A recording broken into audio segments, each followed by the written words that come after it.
Bien. Bueno, como les decía antes, esto es una breve introducción al tema sobre equilibrio de formación de complejos. Bien, primero tenemos que conocer, quiero que ustedes conozcan, digamos, cuando hablamos de complejo, que nosotros tenemos en cuenta, está ampliamente distribuido en la naturaleza. Como les había dicho el profesor, nosotros tenemos, por ejemplo, complejos desde el punto de vista químico, pero también desde el punto de vista biológico, ¿sí? Entonces, desempeñan un papel muy importante. A modo de ejemplo, para que ustedes sepan, porque ustedes van a ser futuros bioquímicos el día de mañana, tienen que saber que cuando hablamos de complejos, nosotros, por ejemplo, en la parte de fisiología, tenemos un complejo que es el grupo M, que ya lo van a ver más adelante, que se une fuertemente al hierro. Y la función de ellos es transportar el oxígeno que está ahí, bueno, no sé si lo llevan a ver, acá transportan el oxígeno desde los pulmones hacia todas las células del organismo. Y fíjense qué tan simple es este complejo y qué tan importante es para nosotros. Transportan el oxígeno que nosotros respiramos, lo llevan hasta las células de cada uno de nuestros órganos, recogen el dióxido de carbono y vuelven hasta el sistema respiratorio. Entonces, ese es un ejemplo de lo que tenemos como complejos. Ahora bien, desde el punto de vista químico, ¿a qué hacemos referencia a un complejo o cómo está formado un complejo? Y ahí nosotros vamos a ver que aparece un nuevo término que se los denomina compuestos de coordinación. Durante toda la historia de los compuestos en la química analítica, surgen estos nuevos que no se sabía cómo explicar. Accidentalmente, un químico que era encargado de generar colores quería generar un color marrón, que con las moléculas de hierro uno siempre tiene un color marrón. Pero en este caso, al combinar, necesitaba precipitar para una tintura un color marrón. Entonces, como no tenía carbón para precipitar, accidentalmente usan aceite de hueso para precipitar el hierro y se le forma un color azul, ¿sí? Que es el denominado azul de Prusia, que fue el primer compuesto, el primer complejo que se descubre accidentalmente. Fíjense que fue en 1724. Y ahí entonces empiezan a surgir todas las dudas de cómo se formaba este compuesto, cómo estaba constituido, si eran, cuáles eran las uniones que prevalecían. Y entonces los estudios indican de que todos los cationes tienen ciertas fuerzas atractivas, ya sea sobre grupos negativos o sobre extremos de moléculas polares, ¿sí? Y eso es lo que da el término de estos nuevos compuestos que son los denominados complejos, que están constituidos por un ion central y a su vez está rodeado este ion central por lo que vamos a denominar ligandos, ¿sí? Y estos ligandos van a estar unidos mediante enlace covalente coordinado, o también denominado coordinado dativo.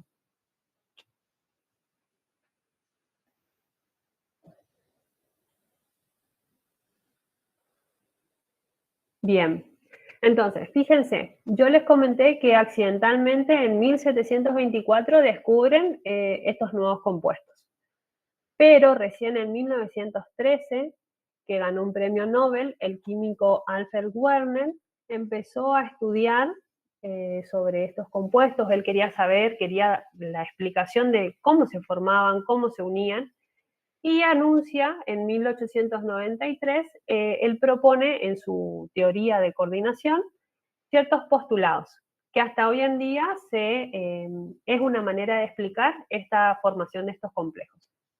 Dentro de esos postulados, él dice que todos los iones poseen dos valencias. Una valencia primaria, que es la ionizable, la oxidable, y otra valencia secundaria, que es la no ionizable, ¿sí? Que esta valencia secundaria que presenta cada ion permanece constante, quiere decir que no varía, y, y esto es lo que ellos denominan como número de coordinación. Es decir, que cada cation tiene una valencia primaria y una valencia secundaria. y a esa valencia secundaria es la que denominan número de coordinación. A su vez, que estas valencias pueden satisfacerse por aniones o por moléculas polares, que ya las vamos a ver más adelante. También en la teoría de Werner explicó que estas valencias secundarias van a estar fijas en el espacio y posee cada una un arreglo geométrico definido. Y dependiendo de esa distribución en el espacio, también van a ser los distintos colores que vamos a ir presentando, se van presentando, digamos, en cada complejo. Fíjense, en su teoría, que él tuvo muchos años de estudio, trabajó con el compuesto de cobalto. El cobalto tiene una valencia primaria ionizable que acá en este caso satisfacía todas sus valencias con el cloruro. Fíjense, cobalto 3 más y tiene 3 moléculas de cloro. Pero la valencia secundaria, ¿sí?, era la que iba a estar unida a los átomos de amoníaco. Entonces, dependiendo de cuántos átomos de amoníaco estaban unidos a él, iban a tener distintas distribuciones espaciales. Bueno, hasta ese entonces él explicó de que los compuestos, los metales, los cationes tenían dos valencias, una primaria y una secundaria. Ahora habría que explicar cómo eran esas uniones. También había dicho que se podían unir a moléculas, a aniones, como a moléculas polares.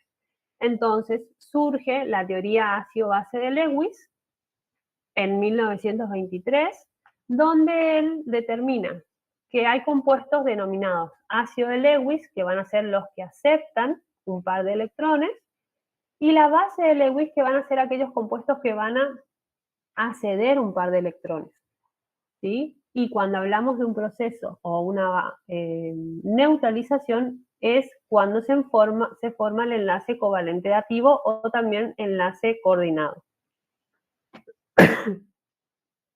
Entonces, para la formación de complejos siempre vamos a tener a un aceptor de electrones, que va a ser el ácido de Lewis, que va a ser en este caso el metal, y un dador de electrones, que va a ceder su par de electrones, que va a ser la base de Lewis, y van a formar lo que denominamos nosotros complejos.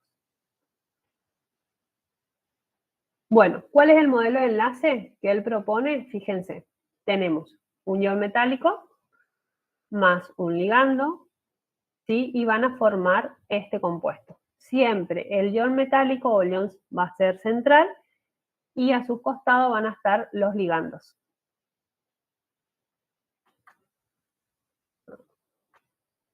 Ahí vamos a tener el ácido de Lewis, el ion metálico y la base de Lewis, que van a ser los ligandos. Bueno, ¿cómo se constituyen? ¿Quiénes tenemos que tener en cuenta? Primero, al átomo central. El átomo central está dado siempre en los compuestos en los complejos por metales de transición. ¿Quiénes son los mejores metales de transición? ¿Por qué son mejores los metales de transición? Quiere decir, porque son los que se disponen de orbitales vacíos de baja energía, que quiere decir que aceptan con facilidad un par de electrones, tienen una distribución de las energías relativas a los orbitales de valencia, lo que va a posibilitar de que haya esa hibridación y además que son de menor tamaño, ¿sí? Entonces, esas son características fundamentales que tiene que tener el átomo central. Tiene que tener baja energía para aceptar los pares de electrones y tener pequeño tamaño, ¿sí? Y con respecto a los ligandos, que serían los que van a estar unidos al átomo central, se clasifican de acuerdo al pares de electrones que pueden donar. Por ejemplo, tenemos ligandos monodentados que van a donar un par de electrones. Y después tenemos lo que denominamos ligandos polidentados. Dentro de los ligandos polidentados quiere decir de que pueden tener dos o más pares de electrones que se pueden unir al átomo central. Por ejemplo, acá en este caso que dice ligando bidentado, el ligando va a tener dos sitios o va a ceder dos pares de electrones al metal, ¿sí? Y los que se denominan ligando polidentada ya son, ya denominamos agentes quelantes. Bueno, ¿qué ejemplos de ligandos monodentados tenemos? Yo les había dicho anteriormente de que los complejos se pueden unir a moléculas aniónicas o a moléculas neutras. Dentro de lo que son las moléculas aniónicas, podemos tener ligandos como el oxidrilo, el tiocianato, el cianuro, el sulfuro. Y dentro de las moléculas neutras, que también son ligandos que se pueden unir al átomo central, tenemos principalmente el que más se utiliza es el amoníaco, ¿sí? Ahora, como ejemplo de ligandos bidentados, tenemos la etilendiamina. La etilendiamina es un compuesto que, fíjense, tiene dos ligandos en los grupos amino. Tiene acá dos pares de electrones y acá dos pares de electrones. Que esos pares de electrones son los que se van a unir al átomo central. Van a ceder sus pares de electrones donde acepta el átomo central para formar este complejo.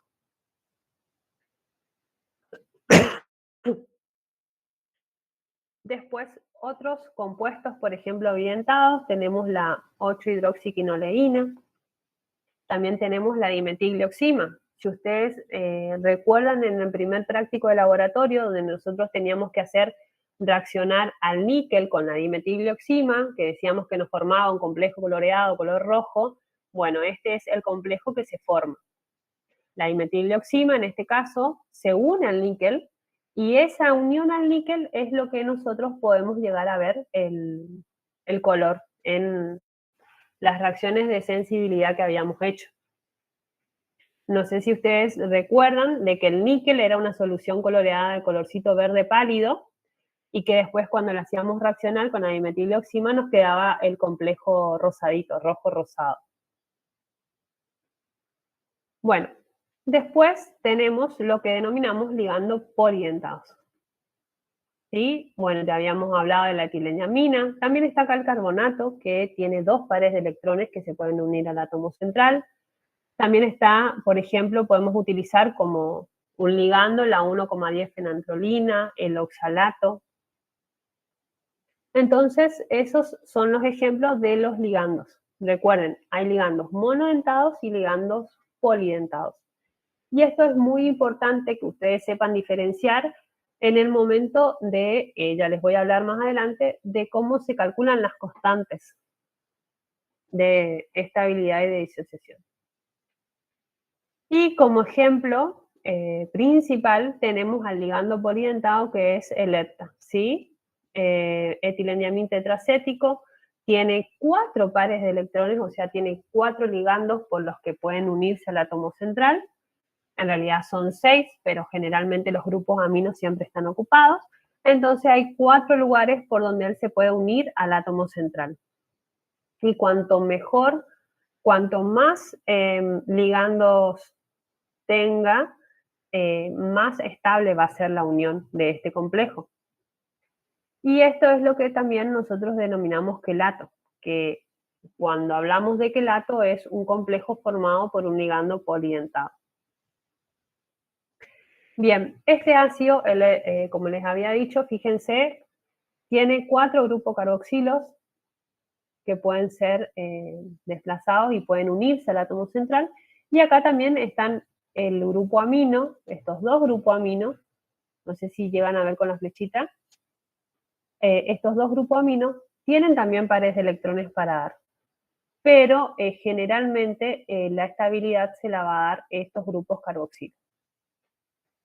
Lo que más usualmente se utiliza es la sal disódica del ETA, ¿sí? Bien, hasta ahora lo que les hablé fue qué son los complejos, cómo están formados los complejos. Recuerden que está formado por un átomo central que tiene ciertas características y por los ligandos que a su vez tienen ciertas clasificaciones. Pero bien, ¿cuáles son, cómo nosotros podemos mantener o saber cuánto más estable es ese complejo? Porque no todos los metales que están en la naturaleza pueden formar complejos. Entonces hay ciertos factores que me van a determinar esa estabilidad.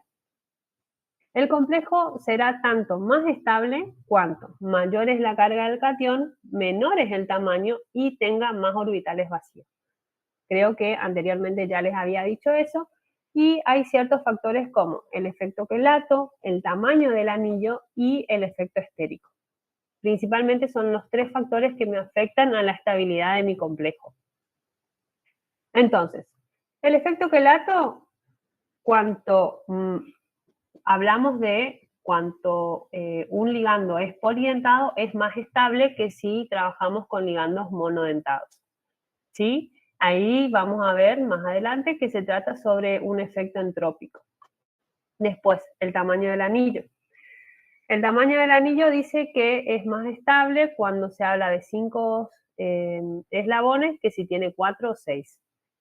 Y después del efecto estérico. El efecto quelato, ¿qué quiere decir? Acá ya vamos a hablar más de una base termodinámica. Ustedes sabrán por mecánica y por las materias anteriores que una reacción se ve favorecida cuanto menor es la energía, el delta, la energía es menor y la entropía es mayor. Entonces, como ejemplo tenemos acá, fíjense, tenemos el níquel con el amoníaco. Para la formación de este complejo, acá en este complejo tenemos que pasa de 7 moléculas, porque tenemos de níquel, una molécula del complejo de níquel hidratado y 6 de amoníaco. Me forman el complejo, pero acá la variación de energía no es mayor. Y la entropía tampoco, porque de 7 moléculas me formaron 7. Ahora, cuando yo tengo el compuesto de níquel con la etilendiamina, fíjense, tengo 4 moléculas. ¿Por qué? Porque tengo una molécula de níquel con 3 etilendiamina que me van a formar un complejo. Paso a tener mayor desorden. Por lo tanto, eso me habla de la estabilidad. Es mucho más estable un complejo que tiene un ligando polidentado a un complejo que tiene un ligando monodentado. Y es lo que llamamos efecto entrópico. Ahora, cuando hablamos del tamaño del anillo, ¿a qué hacemos referencia?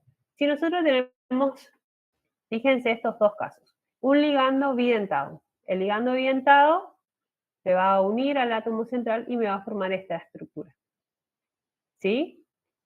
En cambio, el lepta, con sus 4 pares de electrones, ya me agarra el plomo, en este caso, que está unido al átomo central, y este complejo tiene más estabilidad que si tuviera grupos metilos, por ejemplo, que me van a estropear la estructura en el espacio y entonces van a chocar y eso va a impedir a que se me forme un complejo estable. Entonces, la estabilidad del complejo será máxima cuando el número de miembros es 5. ¿Cuándo hablamos del número de miembros 5? Acá, 1, 2, 3, 4, 5. Este sería el número de miembros. Por si alguno no entiende. El efecto estérico, que es el último factor que tienen que tener en cuenta. También tiene que ver mucho con el ligando que nosotros tengamos para formar el complejo. Cuanto más grande es mi ligando, entonces espacialmente no van a poder coexistir muchas moléculas grandes, por lo tanto va a ser inestable. Fíjense, si yo tengo al hierro 2 más, como en este caso, y le agrego 1,10 fenantrolina, me va a formar este complejo que es estable en el espacio porque estos grupos voluminosos no se chocan. Ahora, si a este hierro yo, en lugar de ponerle 1,10 fenantrolina, le agrego 2,9 dimetil 1,10 fenantrolina, fíjense que esos grupos metilo ya me generan un efecto estérico. Por lo tanto, este complejo en el espacio va a ser muy inestable, ¿sí?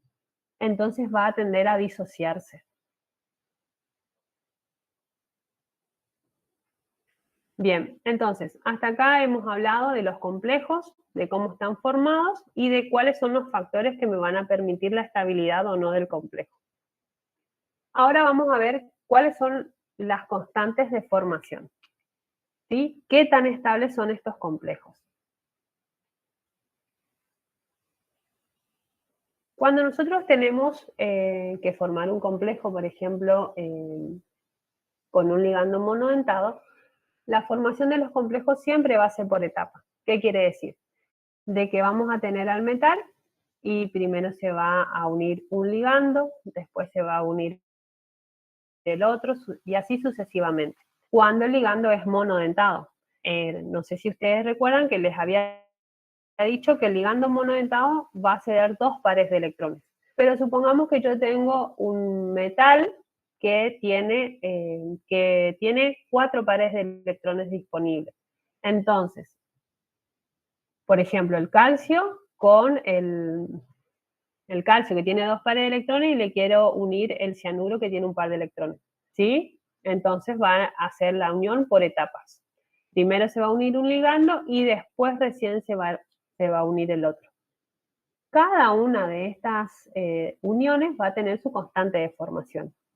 Por lo tanto, cuando yo tenga la reacción final, por ejemplo, en este caso, en este ejemplo, el metal se unió a 4 ligandos monodentados. La reacción final va a ser el metal más 4 ligandos monodentados me va a dar este complejo.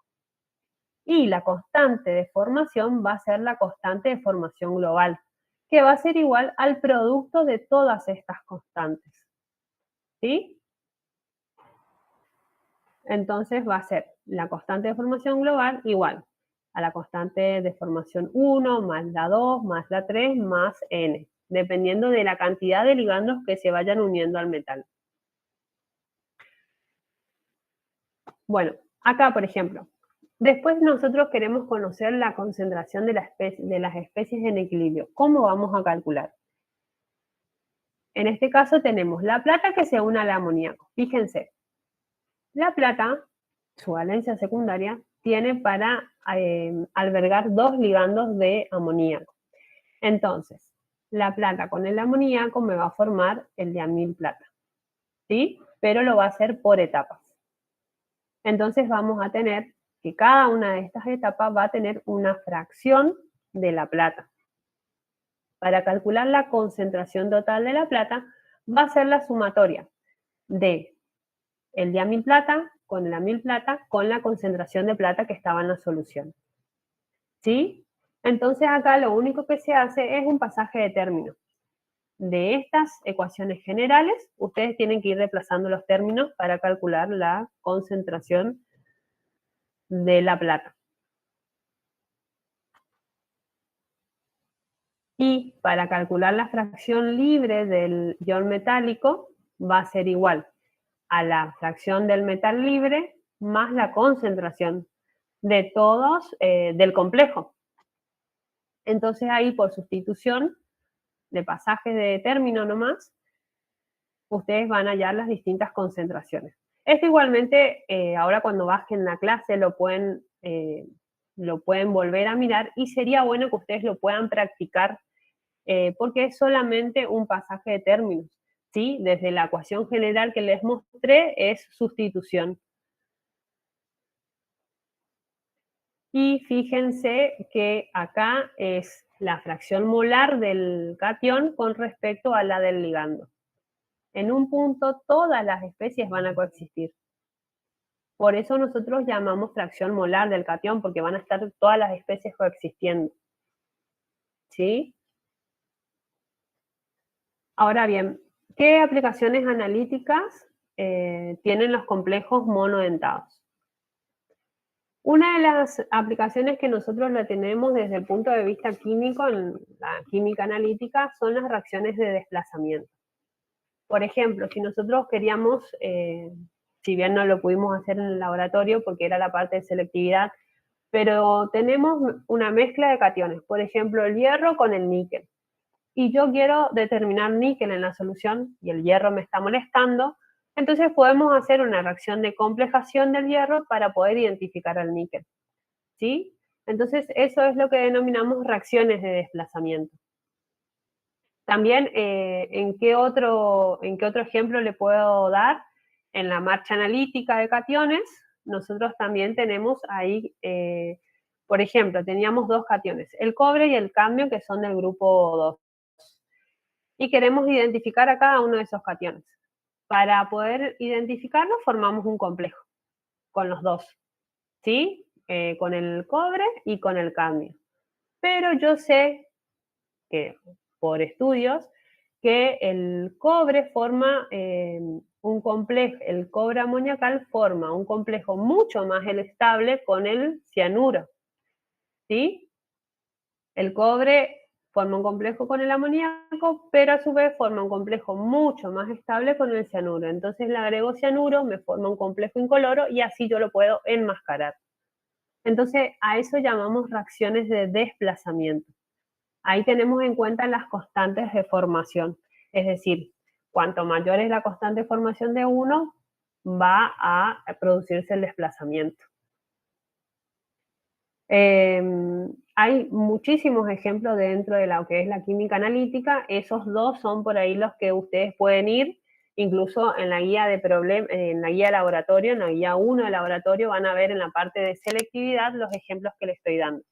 Y lo otro ya lo van a ver en la parte de marcha analítica de cationes, donde se ven mucho las reacciones de desplazamiento, y estas reacciones de desplazamiento las hacemos con la formación de complejos. Es muy, muy habitual que nosotros utilicemos estas herramientas para poder hacer determinaciones.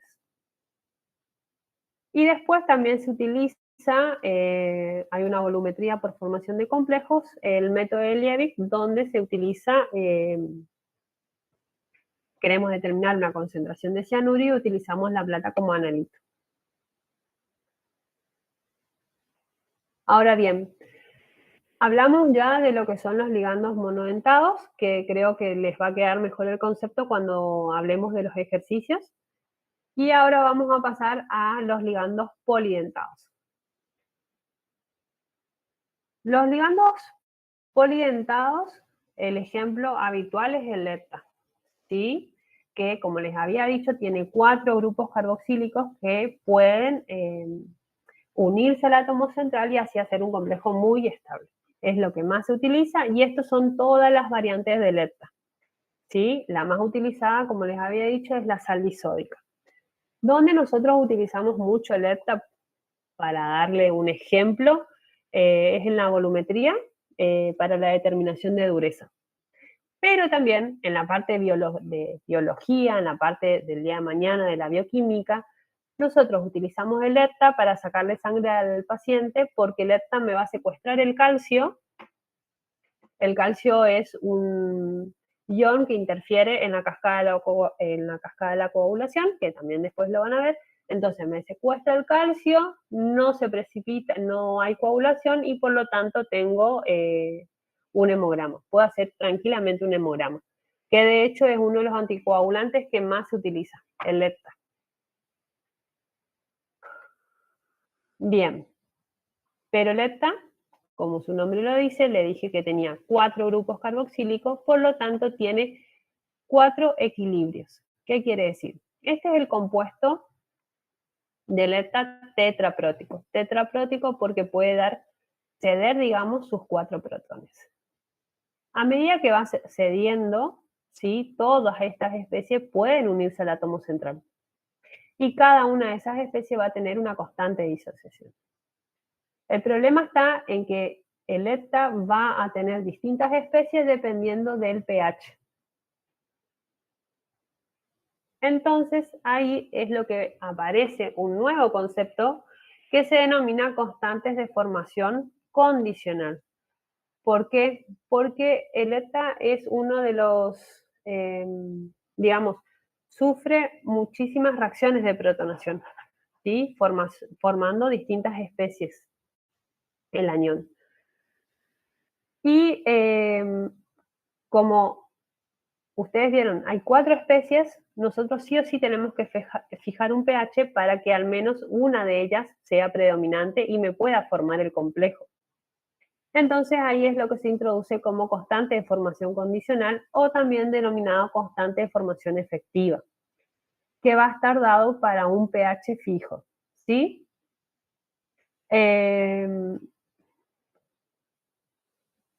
¿Por qué es importante saber eso? Porque también, dependiendo del pH, no solo el ligando puede tener reacciones secundarias, sino también el metal puede sufrir de reacciones secundarias, ¿sí? Dependiendo del pH, Por ejemplo, el lepta va a sufrir protonación, pero el catión también puede combinarse con los oxidrilos del medio y me van a dar reacciones secundarias no deseadas, ¿sí? Donde me van a eliminar el catión y el catión yo no voy a tener catión para formar mi complejo. Entonces, para evitar todas esas reacciones secundarias, tanto para el metal como para el ligando, es lo que nosotros se introduce este término de constante condicional. Se fija un pH y a ese pH se hace la determinación. Fíjense, si nosotros queremos determinar calcio en una muestra y utilizamos el EPTA para la determinación de calcio, entonces en la solución vamos a tener al calcio y alerta con todas sus especies. Alerta sin protonar, con 3 protones, con 1 protón o con 2 protones. ¿Sí? La concentración total de alerta va a ser la de todas esas especies que están en mi solución.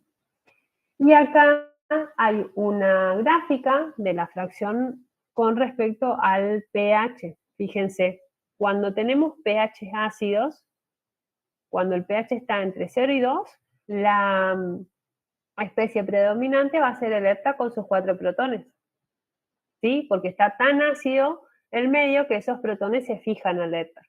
Ahora, a medida que voy aumentando el pH, por ejemplo, si llegamos a un pH 8, la especie predominante ya va a ser el EPTA con un solo protón, ¿sí?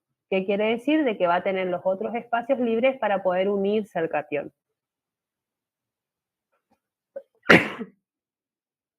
Entonces, en condiciones normales, como les había dicho, el amoníaco no se puede unir y el efecto del ion hidrógeno, que nosotros denominamos coeficiente de reacción secundaria, se va a identificar con una letra alfa, ¿sí? Entonces, si yo quiero calcular el coeficiente de la reacción secundaria del EPTA, voy a tener que hacer la concentración del EPTA que tengo sobre la concentración de todas sus especies, ¿sí? Y eso es lo que denominamos coeficiente de reacción parasitaria. Yo sé que todas estas fórmulas por ahí les da miedo al verlas, pero créanme que es solamente una sustitución de estas. Acá, por ejemplo, tenemos la constante de formación del EPTA, ¿sí? Que hacemos un pasaje de término para ir sustituyendo nomás, para poder calcular el alfa. Entonces, sustituyendo cuando el coeficiente de reacción parasitaria a un pH fijo es igual a 1, yo voy a calcular, me va a quedar la expresión de que la constante de formación condicional va a ser igual a la constante de formación por el alfa. También, como les dije, el pH puede afectar la estabilidad del complejo, pero no solamente por el EPTA, sino también en el ion metálico. ¿Sí? Eso es muy importante porque tienen que tener en cuenta que cuando nosotros tenemos un pH ácido, el hierro 3+ forma buenos complejos. En un pH ácido, no así en un pH alcalino. Por ejemplo, en un pH alcalino, los que forman complejos estables van a ser el calcio y el magnesio. Acá estamos hablando de un pH cercano a 10, ¿sí? Entonces, supongamos que tenemos una muestra de hierro, que queremos determinar la concentración de hierro en el agua, por ejemplo, y tenemos el EPTA para poder hacer la determinación. Entonces, en ese caso vamos a usar un medio ácido, porque sabemos que en el medio ácido el hierro va a ser más estable. Ahora, si nosotros queremos determinar la concentración de una muestra que me tiene calcio y magnesio, y bueno, entonces el medio va a tener que ser un medio básico. ¿Por qué? Porque en ese medio básico el calcio y el magnesio me forman un complejo estable con el EPTA. ¿Sí? Este es otra gráfica, la misma nomás, pero con las constantes de formación de cada uno de los complejos. Sí. Ahí. ¿Sí? Estas son las constantes de formaciones que tiene cada uno de estos complejos. ¿Y cuáles son las aplicaciones que utilizamos nosotros de ligandos poliedentados? Bueno, las complexometrías o volumetrías de formación de complejos, donde la mayoría de los cationes forman complejos con el ERTA.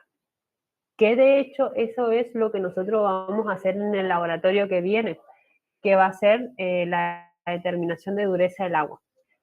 Ustedes ya van a saber que cuando vayan a leer el práctico, la dureza del agua va a estar dada por ciertos cationes, sobre todo el calcio y el magnesio.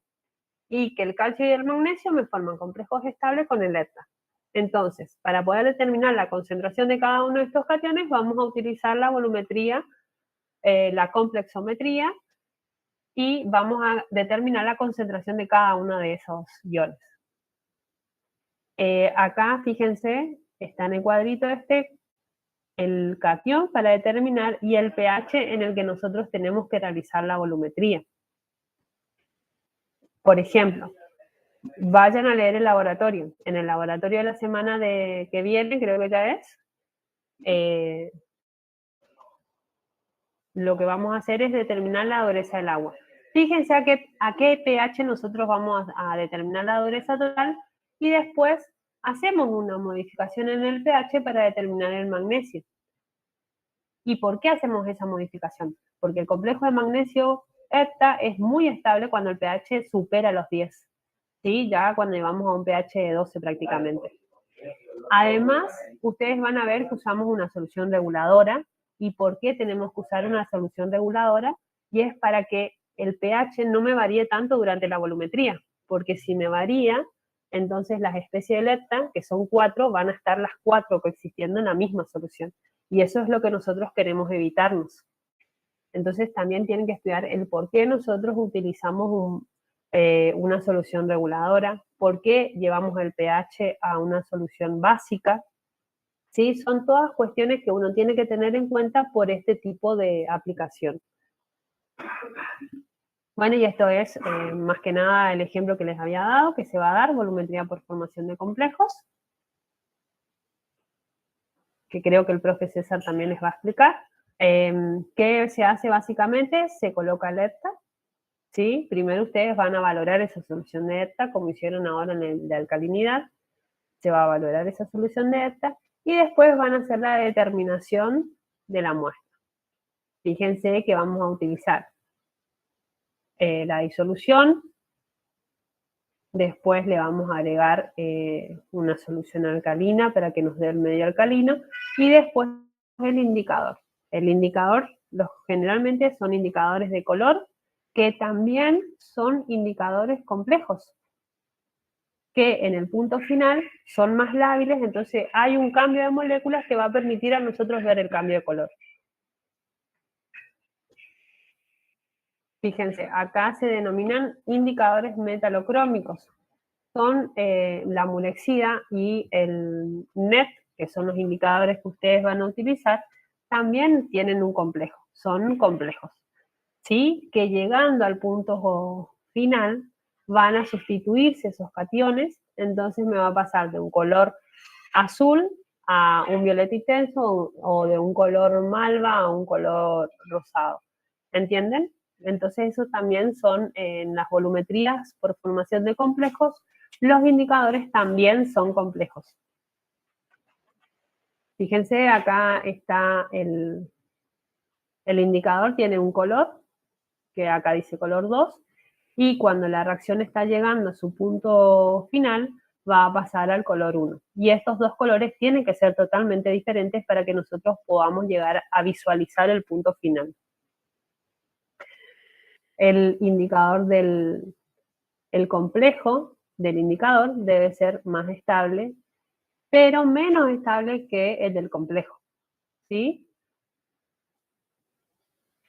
Y entonces siempre tienen que tener en cuenta que cuando hablamos volumetrías por formación de complejo, influye mucho el pH, sobre todo en los compuestos polidentados, tanto va a influir en el catión como en los ligandos.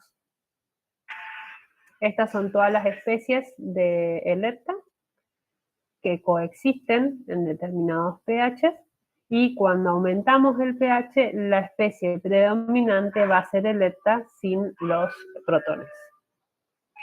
Bueno, esta es la bibliografía que tienen para consultar, y cualquier duda que tengan con respecto al tema me escriben para lo que necesiten. Gracias, profe. César, ¿estás por ahí? Acá estoy. Porque se le hizo complejo la explicación a los chicos. Complejo entre comillas. Complejo. Chicos, no saben la duda que tengan, la dirigen por el aula o por el correo de la cátedra. Está subida esta presentación que mostró Roxana en